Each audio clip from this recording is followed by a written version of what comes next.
La Iglesia, Comunidad Apostólica Misionera, presenta La Fuente de la Verdad, dirigida por el pastor Alberto Gallego.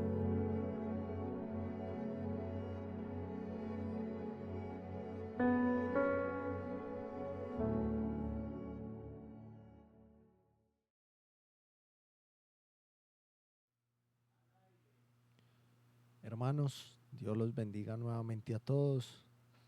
Damos gracias a Dios por permitirnos nuevamente escuchar su palabra, tener ese privilegio de seguir escuchando su palabra y no solo escuchándola, sino entendiéndola, hermanos.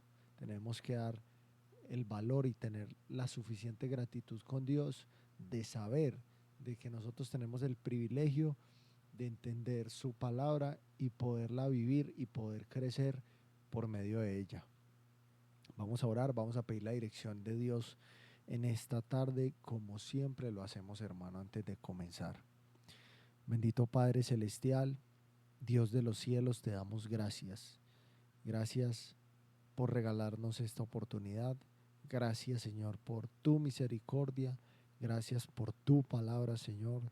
Te pedimos que en esta tarde, Señor, sea tu Espíritu Santo el que se mueva, Señor. Sea tu Espíritu Santo el que ministre, Padre, a cada uno de nuestros corazones, Señor, y podamos ser transformados, Señor, a través del poder de tu palabra, Señor, y que cada día nuestra vida sea mejor delante de ti, Padre. Te damos toda la gloria y toda la honra porque solo tú la mereces y porque solo tú eres bueno. En el nombre de Jesús, amén y amén. Hermanos, vamos a dos pasajes bíblicos. El primero es la segunda carta a Timoteo, capítulo 1, versículo 7, que dice: porque no nos ha dado Dios espíritu de cobardía, sino de poder, de amor y de dominio propio. Y el segundo pasaje es Romanos capítulo 8, versículo 15, que dice: pues no habéis recibido el espíritu de esclavitud para estar otra vez en temor, sino que habéis recibido el espíritu de adopción por el cual clamamos, Abba, Padre. Y en esta tarde, hermanos, el tema del cual yo les quiero hablar titula Espíritus detractores. ¿Cuántas veces como cristianos, como hijos de Dios, nos hemos sentido derrotados? ¿En cuántas ocasiones, hermano, pareciera que lo único que hemos logrado en la vida espiritual es obrar de manera incorrecta y cometer un error detrás de otro, hermano? Yo creo que esta es la experiencia de muchos creyentes, de muchos cristianos alrededor de nosotros que al transcurrir el tiempo en su vida cristiana sienten que han sido improductivos y que su conducta ha sido un fracaso, hermanos.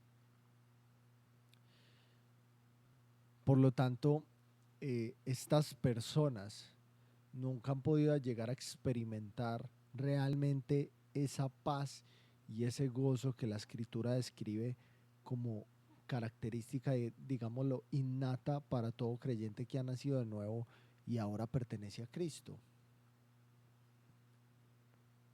Lo que pasa es que Satanás, el enemigo, quiere infundir en su vida y en mi vida dos espíritus de los cuales yo les quiero hablar en esta tarde, que son sumamente importantes y que lo que quiere lograr con ellos es precisamente derribar las vidas espirituales de los cristianos.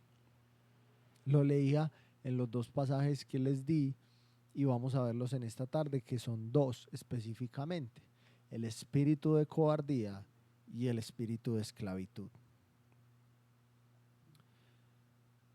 La pregunta es, bueno, ¿por qué estos dos? Resulta que el primer espíritu, que es el espíritu de cobardía, y que les digo que son muy importantes. Usted dirá por qué. Es porque este primero, espíritu de cobardía, nos permite hacer frente para predicar el evangelio y llevar el mensaje constantemente sin temor a lo que puedan decir las demás personas o lo que puedan llevar a pensar a cada uno de nosotros. Ese es ese espíritu que no permite que el creyente lleve el evangelio sin temor, sin miedo, y lo haga con libertad. Resulta que cuando nosotros como cristianos no podemos predicar el evangelio con libertad, entonces menguamos en una comisión que nos ha sido dada, como lo llamamos la gran comisión, que fue dada por Jesús a sus apóstoles y que sigue de generación en generación para cada uno de nosotros. Y si nosotros no cumplimos con esa gran comisión, poco a poco nos vamos apartando de la voluntad de Dios, porque Él espera que nosotros prediquemos el evangelio, Él espera que nosotros llevemos el mensaje. Ante cualquier cosa de la vida cristiana, hermanos, nosotros debemos entender que el rechazo hacia el evangelio es evidente, es una realidad, y que es una situación de la cual el enemigo desea aprovecharse para poder infundir temor y de alguna otra manera ese espíritu de cobardía en el creyente, retrayendo su vida para que sea improductivo en la misma obra de Dios. Eso es lo que quiere el enemigo. Y Pablo se lo menciona en la carta a Timoteo, que era el que les estaba leyendo. Isaías capítulo 41, versículo 10 dice: no temas, porque yo estoy contigo. No desmayes, porque yo soy tu Dios, que te esfuerzo. Siempre te ayudaré, siempre te sustentaré con la diestra de mi justicia. Ese espíritu de cobardía que se menciona en Timoteo, hermanos, no permite ejercitar el servicio en la obra que Dios quiere realizar en la vida del cristiano. En este, digamos que Dios utiliza su vida y mi vida para el servicio del reino de los cielos. Me explico mejor, hermanos. Si Satanás logra de alguna u otra forma que nosotros tengamos ese espíritu de cobardía en nosotros, entonces no permitirá que se den una de las tres obras fundamentales de las cuales habla Efesios y que se ejecutan en la vida del creyente y que lo hemos hablado en programas anteriores. Esa obra es la obra del servicio, hermano. Hablamos de tres obras fundamentales que son la salvación, la santificación y el servicio. Y tenga algo muy presente, hermanos. Satanás no pretende derribar a las personas en el mundo, o no pretende buscar la caída de las personas en el mundo, simple y sencillamente porque ya tiene a esas personas de su mano y ya obedecen a su voluntad y ya cumplen con su propósito. Él no necesita derribar a las personas del mundo. El objetivo de Satanás no es el mundo, porque el mundo ya está en sus manos. El objetivo de Satanás, por el cual él trabaja, en el cual él se mueve todos los días, es el cristiano. El cristiano que firmemente hace la voluntad de Dios y que ha abandonado su propia vida para hacer lo que Dios espera que haga, lo que Dios ordena. Hemos dicho en reiteradas ocasiones, hermanos, que Satanás de alguna otra forma detesta a un creyente que obedece a la voluntad de Dios. Primera carta de Pedro capítulo 5 versículos 8 y 9 dice: sed sobrios y velad, porque vuestro adversario el diablo, como león rugiente, anda alrededor buscando a quien devorar, al cual resistid firmes en la fe, sabiendo que los mismos padecimientos se van cumpliendo en nuestros hermanos en todo el mundo. Satanás no busca devorar a nadie, en el mundo, hermanos, ya los tiene bajo su mando, son sus sirvientes, son sus amigos, hermanos. Las personas en el mundo son los sirvientes de Satanás y cumplen con su propósito. Satanás busca devorar a sus enemigos. El león, los leones buscan devorar a sus enemigos. Y esos enemigos de Satanás, como león rugiente, son cada uno de los hijos de Dios. Entonces, hay que tener muy presente esto, hay que tenerlo siempre en nuestra vida para que sepamos que Satanás quiere infundir cobardía en nuestra vida, Satanás quiere infundir temor en nuestra vida y Satanás quiere infundir, y con esto doy paso al segundo espíritu, esclavitud en nuestra vida.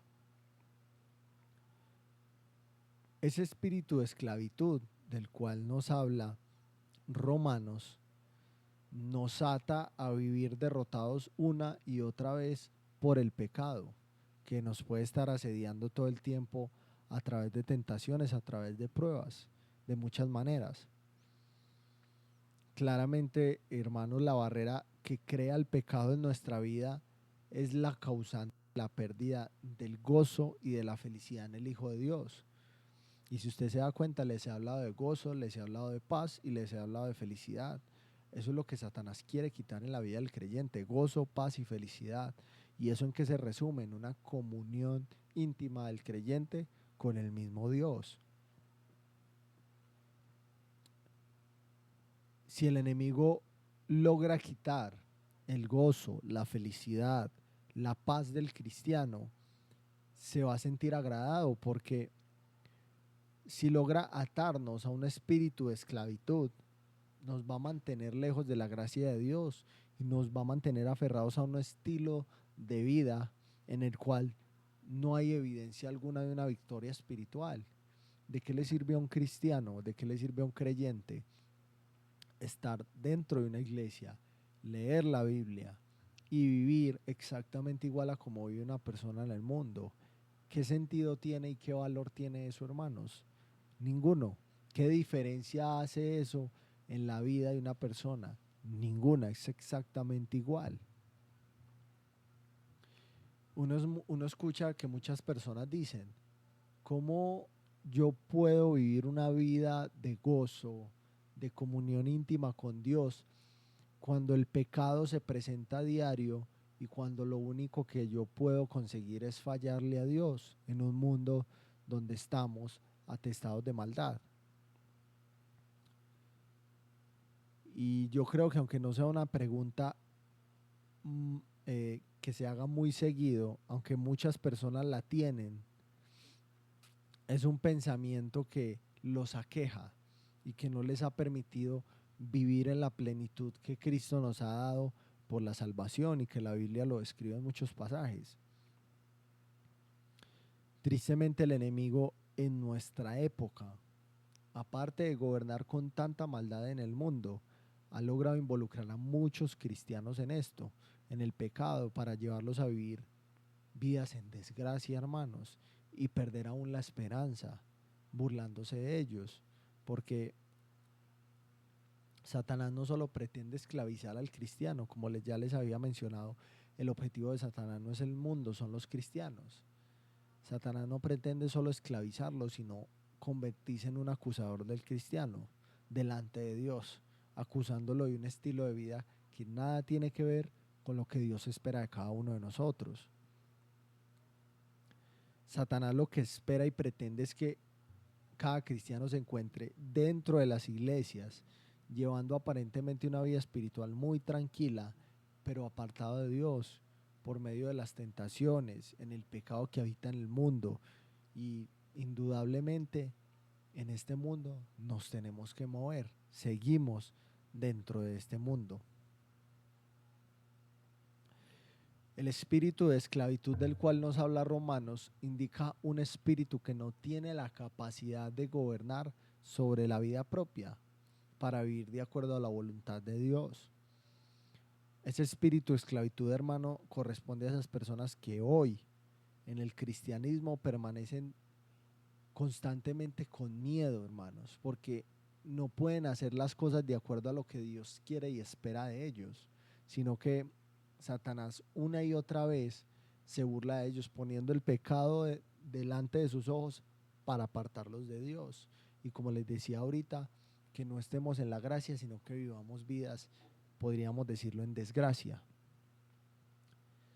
Además, hay que tener en cuenta que este espíritu es aquel que no permite que se dé la segunda obra muy importante en la vida del creyente, de la cual ya le había mencionado, y esta obra es la santificación.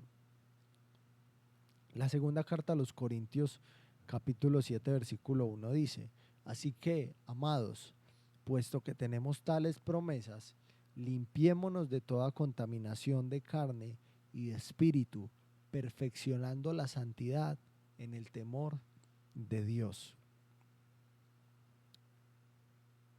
Cuando Satanás logra traer cualquiera de estos dos espíritus que les acabo de mencionar a la vida de cualquiera de nosotros, entonces se está encargando y está logrando dañar estas dos obras importantísimas para Dios en el proceso de nuestra vida como creyentes, que son la santificación y el servicio, hermanos.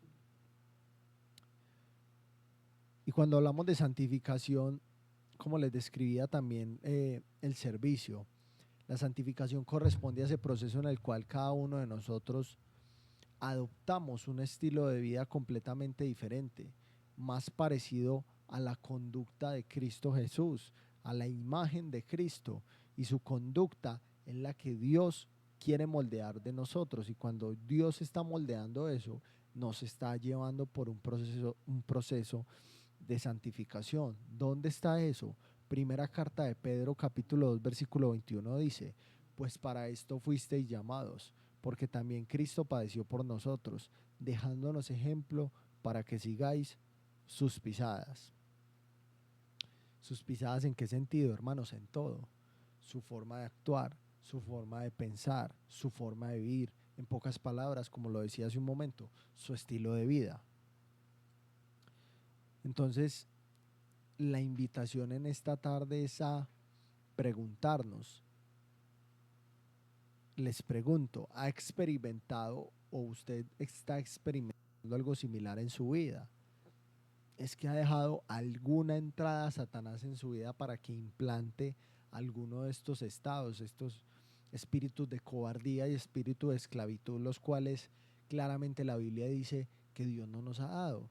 Timoteo y Romanos, la carta a Timoteo y en Romanos lo dice de manera muy explícita: Dios no nos ha dado en ningún momento esos espíritus.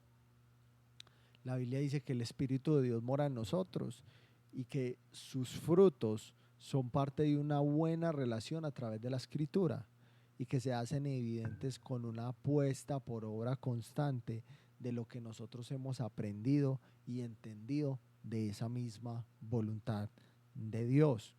La segunda carta de Pedro, capítulo 1, versículos de 5 al 8 dicen: vosotros también, poniendo toda diligencia por esto mismo, añadid a vuestra fe virtud, a la virtud conocimiento, al conocimiento dominio propio, al dominio propio paciencia, a la paciencia piedad, a la piedad afecto fraternal y al afecto fraternal amor. Porque si estas cosas están en vosotros y abundan, no os dejarán estar ociosos ni sin fruto en cuanto al conocimiento de nuestro Señor Jesucristo. En pocas palabras, hermanos, si nosotros ponemos por obra lo que aprendemos de la Escritura y no permitimos que Satanás implante, o mejor dicho, no damos entrada a Satanás, no abrimos la puerta para que Satanás implante nada de esto en nuestra vida, no vamos a ser improductivos en la obra de Dios, improductivos en Cristo, porque vamos a permitir que Dios nos santifique y nos use en su servicio, en la obra. Si partimos del conocimiento para añadir estas virtudes en nuestra vida, vamos a tener el fruto del Espíritu en nuestra vida, hermanos, y eso es supremamente importante. Gálatas capítulo 5 versículos 22 y 23 dicen: mas el fruto del Espíritu es amor, gozo, paz, paciencia, benignidad, bondad, fe, mansedumbre, templanza. Contra tales cosas no hay ley. Y cuando aquí en Gálatas se menciona la palabra templanza, corresponde, hermanos, precisamente a ese dominio propio del cual se habla en Timoteo al inicio, de los pasajes que le leí al inicio. Entonces, todos estos beneficios, podríamos decirlo de esta manera, que son los frutos del Espíritu, los obtenemos de establecer una constancia de una buena relación con la palabra de Dios y una apuesta por obra de lo que Dios nos habla a través de ella, para que no demos esa entrada al enemigo, para que implante en nosotros espíritu de cobardía o espíritu de esclavitud, sea para que nos sirvamos en la hora o para que nos estanquemos y no permitamos que Dios haga el proceso de santificación en nosotros y nos parezcamos cada día más a nuestro Señor Jesucristo. Y hermanos, termino con esto, que Dios nos ayude para que nos aferremos a Él, porque es que la Biblia dice que el león rugiente está buscando a quien devorar y el león está muy atento, esperando a quien puede devorar. ¿Y a quien devora? A quien se descuida y deja entrada para que él lo tome y lo derrote. Eso es lo que quiere el enemigo. Entonces, aferrémonos a Dios, no demos entradas al enemigo, no abramos la puerta al enemigo, porque el león rugiente nos quiere derrotar. Y para que si nos aferramos a Dios, el león rugiente huya de nosotros, hermanos. Yo espero que este mensaje nos haya servido, hermanos, nos sirva. Y lo invito a que siga profundizando en estos dos pasajes. Segunda carta a Timoteo, capítulo 1, versículo 7 y Romanos, capítulo 8, versículo 15, para que podamos seguir aprendiendo más sobre lo que el enemigo quiere implantar en nuestra vida para derrotarnos y para llevarnos a una vida espiritual completamente apartada de la gracia de Dios. Vamos a orar, vamos a darle gracias a Dios por su palabra para dar por terminado el programa en esta tarde, hermanos. Padre Celestial, te damos muchas gracias, Señor, por tu misericordia. Gracias porque a través de tu palabra seguimos aprendiendo para que no permitamos que el enemigo, Señor, implante en nosotros aquellas cosas que nos aparten de ti, Dios. Yo te pido que tengas misericordia de cada uno de nosotros y nos ayudes, porque nosotros no podemos con el enemigo, Señor, pero tenemos a uno más grande que sí puede con él, Padre. Te pedimos que nos ayudes, Señor. Yo te pido que bendigas a cada una de las personas, Señor, que escucha este programa y que pueda ser fruto lo que hemos escuchado en esta tarde y podamos seguir aprendiendo de tu palabra, Señor, a través de tu Espíritu Santo, Señor. Toda la gloria es para ti, Señor. En el nombre de Jesús. Amén y amén. Hermanos, Dios los bendiga y Dios los guarde a todos.